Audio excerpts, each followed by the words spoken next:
மேஷ ராசிக்காரர்களுக்கு குரு அதிர்ஷ்ட ஸ்தானம் அதாவது 9ஆம் வீடு மற்றும் செலவின ஸ்தானம் அதாவது 12ஆம் வீட்டிற்கு அதிபதியாகும். இந்த பெயர்ச்சியின் போது உங்கள் ராசியின் 3வது வீட்டில் நுழையும். குரு பெயர்ச்சியின் பலன் காரணமாக உங்களுக்கு சோம்பல் அதிகரிக்கும்.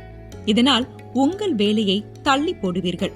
இதனால் பணியிடத்திலும் வாழ்க்கையின் பிற பகுதியிலும் தடைகளை எதிர்கொள்ள வேண்டி இருக்கும். எனவே இந்த சிக்கல்களை தவிர்க்க நீங்கள் உங்கள் சோம்பேறித்தனத்தை விட்டுவிட்டு கடினமாக உழைக்க வேண்டும். மத விஷயங்களில் சுறுசுறுப்பாக ஈடுபடுவீர்கள்.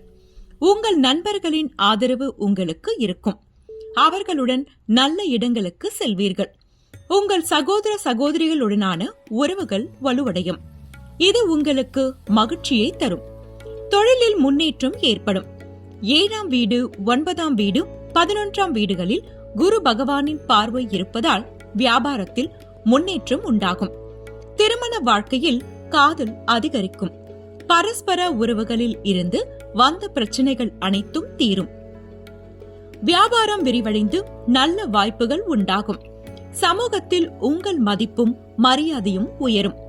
தந்தையுடனான உறவு இனிமையாக இருக்கும். அக்டோபர் 19ஆம் தேதி குரு பகவான் கடக ராசியில் இருக்கும்போது குடும்பத்தில் மகிழ்ச்சி நிலவும் மற்றும் பூஜை அல்லது திருமணம் போன்ற சுப காரியங்கள் நடைபெறலாம். அதன் பிறகு டிசம்பர் மாதத்தில் குரு 3ஆம் வீட்டில் வக்ர நிலையில் செல்வதால் உடன் பிறந்தவர்களுடன் கசப்பு ஏற்படலாம். பணியிடத்தில் சக ஊழியர்களின் நடத்தை தொந்தரவு செய்யலாம்.